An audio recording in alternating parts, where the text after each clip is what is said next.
What is personality? Welcome to Philosopher's Corner. I'm John. What is personality? The standard definition is the total qualities and traits and behaviors of a person. And the standard definition also goes on to apply that definition to organizations, animals, and other entities. So philosophically, since this is Philosopher's Corner, we're concerned with what is personality in the traditional sense of a human being. Like right now, what you're seeing on the screen right now this is my personality. This is me communicating with you. I have certain particular facial expressions. I speak a certain way. I look a certain way. My eyes do certain things. I groom myself. I got this whole thing going on. The way I present myself, the way I speak, the way I think, all my idiosyncrasies, whatever my personal agendas are, whatever my intentions are. Essentially, the summation of me, my physical body, and more importantly, what's going on internally to animate all of this, all gets focused into a personality. And as I've dug deeper into myself, I find that the personality resonates with internally for me. And then now this is where we start to get into some interesting area, because everybody has a personality. Doesn't matter. The personality is simply the focal point of your energy and your person in the reality, in focus, in a way that other people can understand. Or maybe not understand, but in a way that is universally recognized. Like,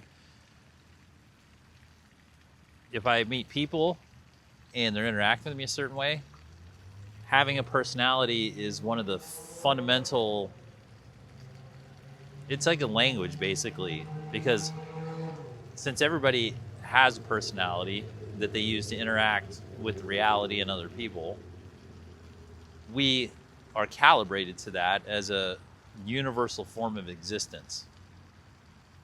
And we are calibrated to accept that format of a personality from other entities. Now, it doesn't matter if it's a person or an animal or an organization, and it doesn't even matter if they physically present, because at a certain point, when we get used to a certain personality, we associate that with the energy of the thing. And then even if the energy of the thing appears, the personality is present in a way. In the way that if you have a favorite singer and you hear their song on the radio, you don't see them, but you get a sense of their personality. The personality pervades through the energy that is the music. And in that same way, the personality becomes associated with the energy, with the true essence of the person or thing or animal whose personality that is. Now, an interesting thing happens when we especially know ourselves, and then we can look outward, is a lot of human life seems to be, especially in the modern version of sort of contrived life we're in, that's a bit more aesthetic, but a lot of the thrust of the life is to come to a point where your personality is truly and accurately aligned and representing what your inner state is. And we have a word for that. We say that's authentic. say when somebody has, oh, that person's authentic, or they have an authentic personality. And that is one of the highest compliments. It's a top tier compliment to give somebody, especially here in Los Angeles. So when somebody's personality is authentic, it means their inner has lined up with their outer representation. And when someone's perceived to be authentic, that opens up a lot of social credit with people. That opens up trust. That opens up clear lines of communication. And the interesting thing about being authentic is that it tends to engender compassion from other people. Because being authentic doesn't mean that you're perfect. It doesn't mean that you know anything more than another person, or it doesn't speak to your necessarily to the strength of your character traits or your abilities or anything, but it speaks to the character trait of being honest and being forthright and authentic. And people respond to that. People can work with that. Most people would prefer to interact with somebody who's authentic and has problems, or doesn't necessarily have a bunch of skills, versus somebody whose personality doesn't line up with who they really are internally, but they have a bunch of skills and they have a bunch of resources. That's an age-old story. So the lining up of the inner and the outer to create an authentic personality, that's sort of an ideal state. Now, on the other thing, I mean, you can have somebody that's like completely not who they're presenting. But here's the thing about personality.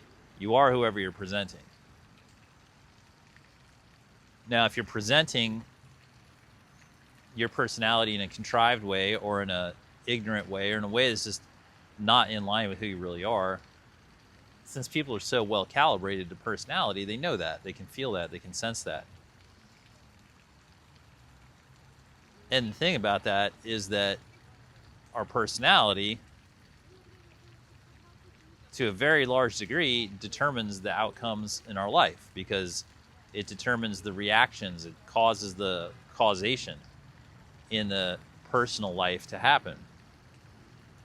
And it's the same with anything else. I mean, if you go to the zoo and you go to a pen with, I don't know, there's tigers, and one tiger is super nice and docile and happy to be there, things are probably going to go all right for that tiger, right?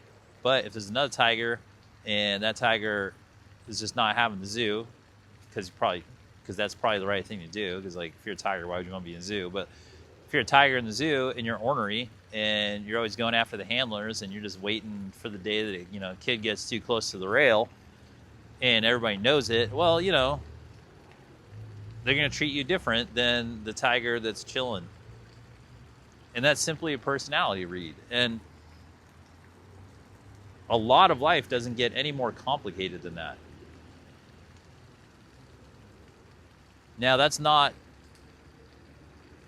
a statement that's meant to catalyze creating a false persona or personality, even if it's a positive one, because then that's a whole nother thing. But to present your authentic self in as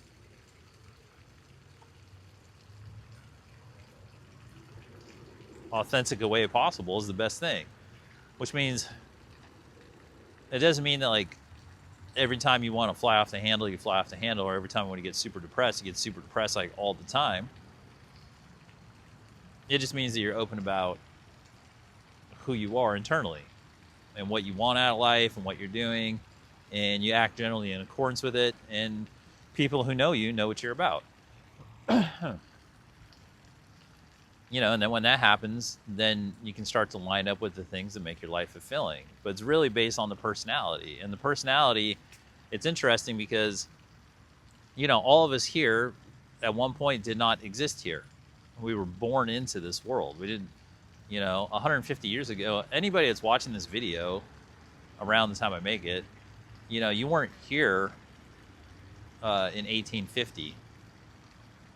You weren't born. You came from somewhere, then you got a body, now you're in the body, and you run around, and you're doing stuff, and your body is the thing that people interact with to try to get stuff done, and your body and your energy are the thing that they're reacting to. So one of the optimum things you can do is get your energy and your body in alignment and know who you are and present that to the world for results that will be most fulfilling to you. And so when the interesting thing is, since we didn't have a body and now we're here, we know for a fact that our body and our personality as we're going through this life is our identifying presence. If we can remove all the ideas of what it means to have a body or what it means to be in the reality, because I think we tend to take it for granted once we're here for a bit, and you just go, whoa, all of a sudden I'm just here and this is my character, this is my personality. That's kind of one of the great gifts of being in this particular dimension, in this reality, is that we get to see our personality, because the reality forces us to manifest a presence that we call personality to interact in this dimension. It's a hard focus. It's a hard manifestation. And it's one that evolves, and it's a great self-check. And it's also great because then we can get the causation back as part of the self-check to know if our perception of self is lining up with perception out there, with the reality in general. And that can motivate our life. That can help us navigate our life, because as our personality becomes truer and more authentic, then the life we're living becomes truer and more authentic, and we can navigate based on that. And then it can build positive momentum and synergy, and then we can really get a handle on things. And then we can also more clearly see other people, for who they are, and accept that as well. So what is a personality? It's the universe allowing us to manifest our energy into a visible, interactable form in this dimension. It allows us to share our essence, display our choices about life, and live out our preferences. And it's a great tool for self-awareness. So I hope you enjoy your personality. Well, as always, thanks for spending some time here at Philosopher's Corner. I hope you found it helpful, and have fun.